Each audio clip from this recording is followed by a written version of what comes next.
Reason है कि मैंने अपनी गाड़ी में ये सीएनसी नहीं लगाया है और इस चीज़ का आपको भी ध्यान देना है। अगर आपकी गाड़ी हैवी है, हैवी का क्या मतलब है कि जैसे कि टाटा जेस्ट हो गई है जिसमें टर्बो चार्ज इंजन है, या i20 हो गई जो एक्चुअल में हैवी गाड़ी है, तो उसमें अगर आपने सीएनसी लगाया है तो गाड़ी बहुत दबी दबी चलेंगी। आपको ऐसा लगेगा कि मेरे गाड़ी में पिकअप और पावर है ही नहीं, बिल्कुल ही नहीं है, मैं पछताऊँगे आप लगा के। तो इस चीज़ का जी हाँ, सीएनजी के बारे में मैं आपको सब कुछ बताऊंगा। सबसे पहले उसके मैं नेगेटिव पॉइंट्स बताऊंगा, उसके बाद मैं आपको पॉजिटिव पॉइंट्स बताऊंगा। उसके बाद सबसे मोस्ट इंपॉर्टेंट मैं एक चीज़ बताने जा रहा हूँ, लास्ट में बताता हूँ आपको कि किस तरह से आपको चौकन्ना रहना है। जी हाँ, किस तरह से आपको चौकन्ना रहना है ताकि आप जब सीएनसी किट इंस्टॉल करवा रहे हो तो आगे जाके आपको गड़बड़ ना होए और कॉमन मिस्टेक जो सीएनसी किट लगाने वाले करते हैं। तो welcome back to the channel. चलते हैं नेगेटिव पॉइंट्स पे। सबसे पहला नेगेटिव पॉइंट देखिए, सीएनजी किट लगाने से पहले मेंटली प्रिपेयर होना पड़ेगा कि आपको थोड़े बहुत कॉम्प्रोमाइज़ होंगे। थोड़े बहुत कॉम्प्रोमाइज़ का मतलब क्या है? सबसे पहली बात, सीएनजी किट का कॉस्ट। देखिए, ये ऐसा कुछ एसेसरीज नहीं है, ऐसा कुछ छोटी चीज़ नहीं है कि आपका 1000, 1500, 2000 या 5000 के अंदर आ जाएगा, 10,000 के अंदर आ जाएगा, 15,000 नहीं। आपका ये 35,000 टू 50,000 का डायरेक्ट खर्चा बैठता है। सबसे पहली चीज़, 35,000 टू 50,000 तक का अच्छी वाली किट लगाते हैं तो उसका कॉस्ट पड़ता है। सबसे पहले ये नेगेटिव पॉइंट हो गया। उसके बाद जो नेगेटिव पॉइंट आता है इसका इंजन के ऊपर आता है। इंजन के ऊपर क्या आता है, ये सेकंड पॉइंट है। इंजन की वारंटी लैप्स होने का खतरा। अगर आपकी गाड़ी न्यू है और आप उसमें सीएनजी किट इंस्टॉल करवा रहे हो, अगर आपने प्री फिटेड इंस्टॉल नहीं हुआ मिला है आपको कंपनी से, आप उसमें करा रहे हो तो आपकी वारंटी लैप्स हो जाती है। सबसे पहली चीज़, वारंटी लैप्स हो जाती है। इंजन के बारे में बात ही कर रहे हैं तो इंजन को क्या दिक्कत हो सकती है? जी हाँ, इंजन को ये थोड़ा बहुत दिक्कत पहुंचा सकता है। किस तरीके से? इतना कुछ ज़्यादा नहीं है कि भाई कुछ तबाही मच जाएंगी, नहीं। आप ये जो सीएनसी है ये थोड़ा हाई टेम्परेचर पे बर्न होता है। जब ये हाई टेम्परेचर पे बर्न होता है तो आपको बहुत ज़्यादा केयरिंग होना पड़ता है, क्योंकि इसका जो लीकेज ना हो जाए इसलिए आपको पूरा सीलेंट है प्रॉपर्ली आपको इंजन को चेक करना पड़ता है। आपके सर्विस सेंटर में जब जा रहे हैं आप उनको बता दो सीएनजी किट लगा रखा है ताकि वो इंजन को प्रॉपर्ली एक माइनर ऑब्जर्वेशन कर ले। तो उसमें हाई टेम्परेचर बर्निंग होने की वजह से क्या होता है ना, कभी कभार लीकेज का प्रॉब्लम हो जाता है। तो ये थी सेकेंड चीज़। अब इंजन के रिलेटेड आगे पार्ट्स के बारे में बात कर लेते हैं, तीसरा पॉइंट। क्योंकि ये हाई टेम्परेचर बर्न होता है कंपेयर टू पेट्रोल, तो इससे होता क्या है, इससे आपका जो एक लगातार जो चेंजिंग वाले पार्ट होते हैं या टॉप ऑफ वाले पार्ट होते हैं, इसका खर्चा बढ़ जाता है। जैसे कि सीएनसी का अच्छा परफॉर्मेंस बैड एयर पे नहीं आता है, बैड इनटेक एयर पे। तो इससे क्या होगा, आपका जो एयर फिल्टर है उसको फ्रीक्वेंटली क्लीन करवाइए। फ्रीक्वेंटली क्लीन कराने के बाद उसको हो सकता है आपको फ्रीक्वेंटली चेंज करना पड़े, क्योंकि अगर एयर की क्वालिटी अच्छी नहीं है तो सीएनसी का परफॉर्मेंस बिल्कुल भी नहीं आएगा। ठीक है। इसके बाद क्या होगा एयर फिल्टर के बाद? इसके बाद नेचुरली आपका इंजन ऑयल, क्योंकि ये हाई टेम्परेचर बर्न हो रहा है तो आपका जो इंजन ऑयल है उसको लगातार जल्दी टॉपअप कराना पड़ेगा। टॉपअप कराने के बाद जैसे कि आपकी गाड़ी का मान लो कि 10,000 किलोमीटर पे इंजन ऑयल चेंज करना रहता है, ओके। टाटा वालों का 15,000 है तो 10,000 किलोमीटर पे नॉर्मल है, तो उसमें क्या हो सकता है आपको ये 8,000 के ऊपर चेंज कराना पड़े। तो टॉपअप का फ्रीक्वेंसी भी बढ़ जाएगा, एयर फिल्टर भी चेंज जल्दी कराना पड़ेगा और क्लीनिंग भी फ्रीक्वेंटली कराना पड़ेगा। इसके साथ साथ टॉप ऑफ और चेंजिंग ऑफ इंजन ऑयल। इतना ही नहीं, कूलेंट जैसे कि आप बहुत से ऐसे ब्रांड्स हैं जो कि 20,000 30,000 किलोमीटर के बाद बोलते हैं कूलेंट को रिप्लेस करना है, तो ये उसमें भी होता है कि उसको टॉपअप थोड़ा जल्दी कराना पड़ेगा। इसके साथ साथ आपको जो चेंज करने का है उससे कम से कम 5,000 किलोमीटर कम कर दीजिए। जितना भी आपको सर्विस बुक में लिखा है 5,000 कम कर दीजिए। इंजन ऑयल का आप 2,000 किलोमीटर्स कम मान के चलिए। तो ये थे क्या क्या चीज़ें आपको चेंज करने पड़ी। अब बढ़ते हैं आगे वाले पार्ट पे। ये इंजन के बारे में ये सिर्फ हो गया, ये थोड़ा बहुत ही कॉम्प्रोमाइज़ है, इसको ज़्यादा नहीं बोल सकते, आपको केयरिंग ज़्यादा होना पड़ेगा। अब बढ़ते हैं नेक्स्ट पॉइंट पे। नेक्स्ट पॉइंट क्या होता गया कि आपका बूट स्पेस एकदम ख़त्म हो जाएगा। अगर आपकी हैचबैक है तो मान के चलिए उसमें बूट स्पेस है ही नहीं। अगर आपकी कॉम्पैक्ट सेडान है तो उसमें थोड़ा बहुत जगह बचेगा। अगर आपकी बड़ी गाड़ी है जैसे एर्टिगा हुई और दूसरी कोई गाड़ी है जो भी एमपीवी टाइप की है तो उसमें आपको थोड़ी बहुत जगह मिलेंगी, ठीक है, लेकिन बाकी आपका बूट स्पेस ख़त्म हो जाएगा। अब नेक्स्ट चीज़ क्या हो जाती है कि मोस्टली सीएनसी ना आप देखेंगे तो ये शहरों में ही अवेलेबल है, ये सबर्बन शहरों में भी अवेलेबल नहीं है। जैसे कि मैं वसई से हूँ तो प्रॉपर मुंबई में अवेलेबल है, और मुझे वसई से अगर मुझे मुंबई जाना है तो अप्रॉक्सीमेट 35 किलोमीटर होता है, लेकिन 20 किलोमीटर के बाद मुझे मीरा रोड के आसपास मुझे ये सर CNC फिलिंग स्टेशन मिल जाता है, लेकिन मेरा उतना आना जाने का मेरा खर्चा बढ़ जाता है। तो एक तो बूट स्पेस गया, बूट स्पेस जाने के बाद इसकी जो कैपेसिटी है सिलेंडर की वो 10 से 14 किलो की ही होती है। अब 10 से 14 किलो का मतलब क्या है कि आपका जो 20 किलोमीटर मैं जाऊंगा, 20 किलोमीटर मैं आऊँगा, तो मेरे आराम से 2 किलो तो ख़त्म ही हो गया है। तो बचा कितना, अगर 14 किलो का भी होता है तो 2 किलो मेरा ख़त्म हो गया। तो 2 kilo of CNG is already wasted in getting it refilled. तो ये एक बड़ी दिक्कत हो जाती है, ठीक है। तो बूट स्पेस भी गया, सिलेंडर की कैपेसिटी है। अब इसके बाद आप मान लीजिए कि आपको कितना एवरेज देती है। अगर आप मानते हो कि मुझे 25 की भी एवरेज देती है, तो 25 की भी एवरेज अगर देती है तो 14 किलोमीटर में आपका 300 का। तो इसके बाद क्या होगा, आपकी टिप्स फ्रिक्वेंटली आपको जाना पड़ेगा। आपकी विजिट्स है टू द फ्यूलिंग स्टेशन वो बढ़ जाती है। 300 किलोमीटर के बाद आपको जाना ही जाना है। 300 में भी जैसे कि मैंने बोला कि 2 kg तो वेस्ट ही हो गया, मतलब 250 किलोमीटर के आसपास ही आपको वापस जाना पड़ेगा। इसके बाद आप जब भी जाएंगे तो CNG स्टेशन पे इतनी बड़ी लाइन रहती है, तो आपको आधा घंटा तो मान के चलिए कि वहाँ पे मेरा वेस्ट होगा। इसके अपार्ट अगर आपके घर के नज़दीक भी है तो भी आधा घंटा मान के चलिए कि आपका ये वेस्ट होगा। तो इसके बाद और क्या दिक्कत आती है, पावर एंड टॉर्क। ये परफॉर्मेंस आपका गाड़ी का कम हो जाएगा। आपका जो फर्स्ट गियर पे ऐसा पिकअप मिलता है, पावरफुल परफॉर्मेंस मिलता है, वो कम हो जाएगा। एक्सीलेटर आपको दबा के रखना पड़ेगा जब आप पिकअप करते हो, तो पावर और टॉर्क ये कम हो जाएगा।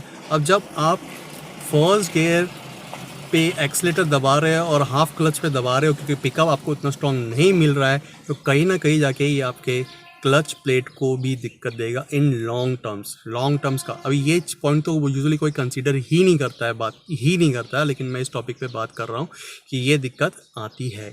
ओके, इन लॉन्ग टर्म्स जाके आपका 50,000 किलोमीटर पे अगर क्लच प्लेट चेंज कराना पड़ता है, तो आपका हो सकता है कि आपको ये कुछ 5 से 10,000 किलोमीटर। इसके बाद लोग लालची हो जाते हैं, वो सिर्फ CNC पे चलाते हैं। तो उसके क्या होता है, आपकी जो पेट्रोल पंप की जो लाइन है, जो आपका फ्यूल पंप है, जो इंजेक्टर्स है, ये सब ख़राब होने लग जाते हैं। क्योंकि पेट्रोल पंप की लाइन चौक हो जाती है, फ्यूल इंजेक्टर जो होते हैं वो करोडेड हो जाते हैं, और फ्यूल पंप हो सकता है आपको ख़राब होके बदलाना भी पड़ जाए।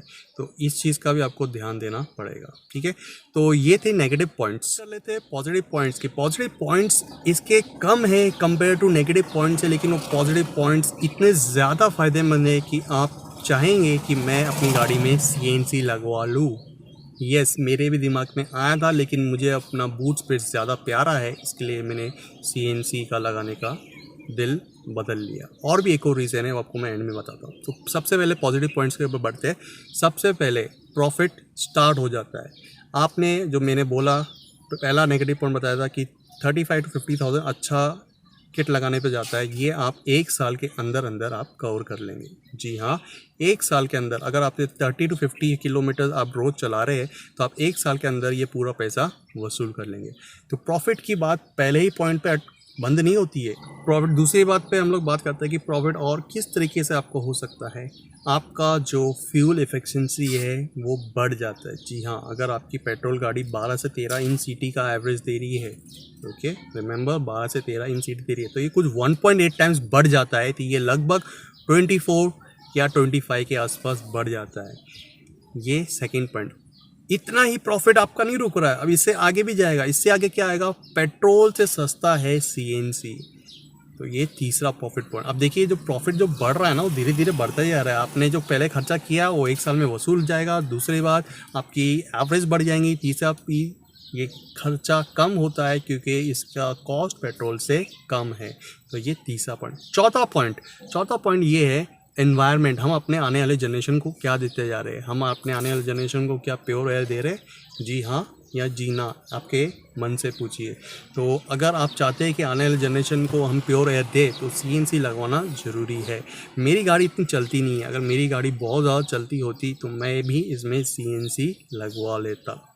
जी हाँ, मैं भी CNC लगा लेता। बूट स्पेस को कॉम्प्रोमाइज़ करने के लिए मैं ऊपर कैरियर लगा लेता, क्योंकि मेरा फ्रीक्वेंटली तो नहीं, साल 1.5 साल में लॉन्ग ट्रिप रहता है, बाकी मेरी गाड़ी खड़ी रहती है। मैं यूजुअली 2 व्हीलर ही यूज़ करता हूँ अपने ऑफिस में आने जाने के लिए, ठीक है। तो इन्वायरमेंट फ्रेंडली है, इसके जो पोल्यूटेंट है वो इतने हार्मफुल नहीं होते इन्वायरमेंट के लिए बहुत ज़्यादा अच्छा है। तो देखिए इस तरीके से, जैसे मैंने बोला कि इसके पॉजिटिव पॉइंट्स भले ही कम है लेकिन वो बहुत ज़्यादा इम्पैक्ट रखते हैं। तो नेगेटिव पॉइंट्स किससे आप डरिए मत, आपको सिर्फ एक्स्ट्रा कैरिंग होना पड़ेगा और थोड़ा बहुत कॉम्प्रोमाइज़ करना पड़ेगा टॉक के ऊपर, पावर एफिशिएंसी से कैरिंग के लिए आपको थोड़ा सा केयर करना पड़ेगा। बाकी CNC इज़ गुड। अब बढ़ते हैं क्या चीज़ का आपको ध्यान देना है और आपको किस टाइप की CNC किट लगवाना चाहिए। तो CNC किट कौन सी लगानी चाहिए? सबक्वेंशियल किट एक CNC किट है जो कि अभी प्रेजेंट में मार्केट में बहुत ज़्यादा चल रही है। आपको सिर्फ यही किट लगवाना है। इस किट लगाने से पहले आपको एक चीज़ का ध्यान देना है कि ये किट अगर आप शोरूम वालों से लगवा रहे हो तो ये ज़्यादा अच्छा है। भले आपके थोड़े बहुत पैसे ज़्यादा जा रहे हैं तो भी ज़्यादा अच्छा है। ऐसा मैं क्यों कह रहा हूँ? क्योंकि अगर आपने वारंटी पीरियड से पहले ही अगर ये लगवा रहे हो तो वारंटी लैप्स हो जाएगा।